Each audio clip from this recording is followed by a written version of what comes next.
Unfortunately, we have some news on Jacob DeGrom and other players we're scared of next on Fantasy Baseball Today in 5.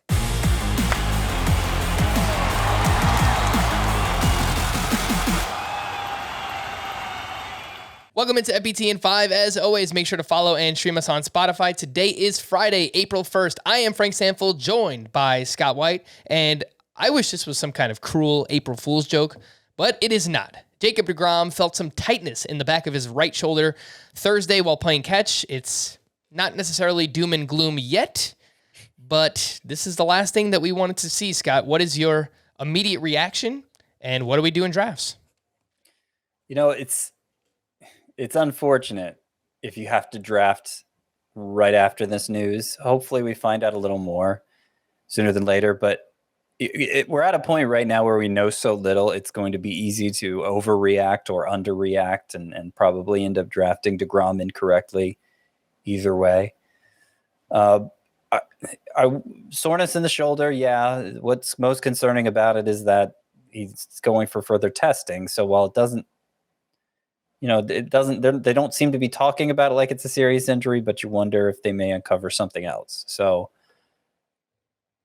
I'm probably not going to take him in round 2, even late in round 2. I might not even take him in round 3 based on what we know now. Round 4, he gets there. He's still available there. I might have to roll the dice.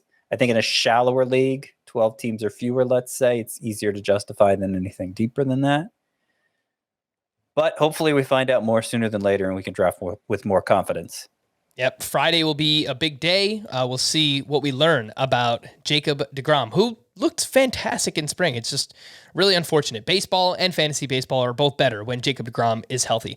Scott, let's talk about a few other players that we're scared of. Obviously, we've talked about our bust players that we're avoiding a lot throughout this fantasy draft season, but just some other players, Scott, that you find yourself either scared of, avoiding for whatever reason. Who comes to mind?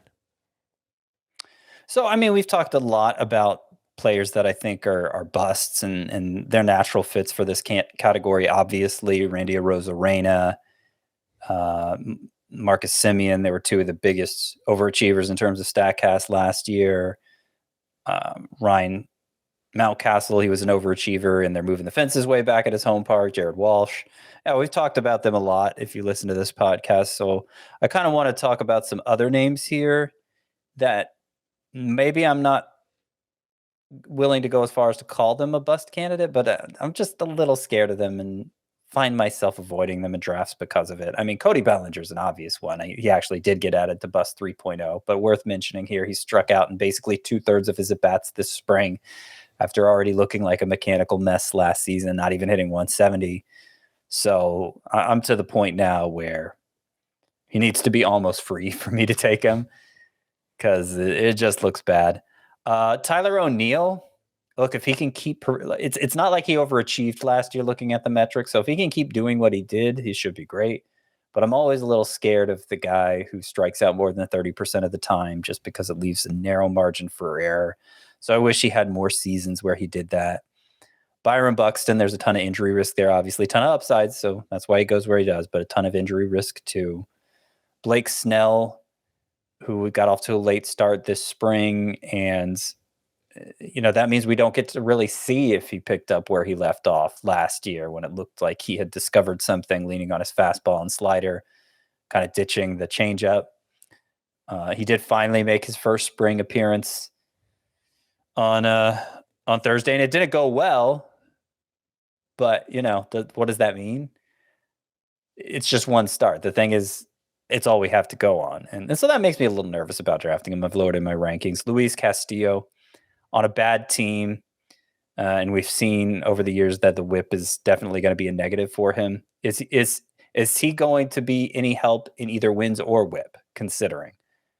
I don't know. And if that's the case, I might just rather have Chris Bassett, Yep, I've lowered Luis Castillo behind Chris Bassett myself. I was worried about the whip even before this, and obviously now you've got the injury as well. I got a few names here that I want to mention, 2 pitchers and 2 hitters. Shane Bieber and Aaron Nola in round 3. Shane Bieber coming back from that shoulder injury from last year. He's only made one appearance so far in the spring, but he gave up a couple of home runs. He allows a lot of hard contact. The upside is still very high, but I think the downside is pretty scary for Shane Bieber as well. Aaron Nola, just a lot of inconsistency year over year. He's got a great curveball. The fastball, the changeup are inconsistent. He's got a bad defense behind him. It's a tough ballpark to pitch in as well. So I do worry about Aaron Nola in the third round. Two speedsters, Adalberto Mondesi. He's going later than he has in years past, but just so many injuries the past couple of seasons. I just can't find myself drafting him. I understand like the skill set is unique and he's an exciting player to watch. Just I don't know if he could stay on the field. Tommy Edman, another one who we're relying on for speed, but I just don't really know how good he is. And they're talking about moving him down the lineup now. And Dylan Carlson, they want him to lead off. And I think as a result, the counting stats will come down for Tommy Edman. He's having a rough spring as well. So two speedsters and two pitchers there that I'm scared of and just don't really find myself drafting. For more extensive fantasy baseball coverage, listen to the Fantasy Baseball Today podcast on Spotify, Apple Podcasts, Stitcher, your smart speakers, or anywhere else podcasts are found. And thanks for listening to Fantasy Baseball Today in 5. We'll be back again tomorrow morning. Bye-bye.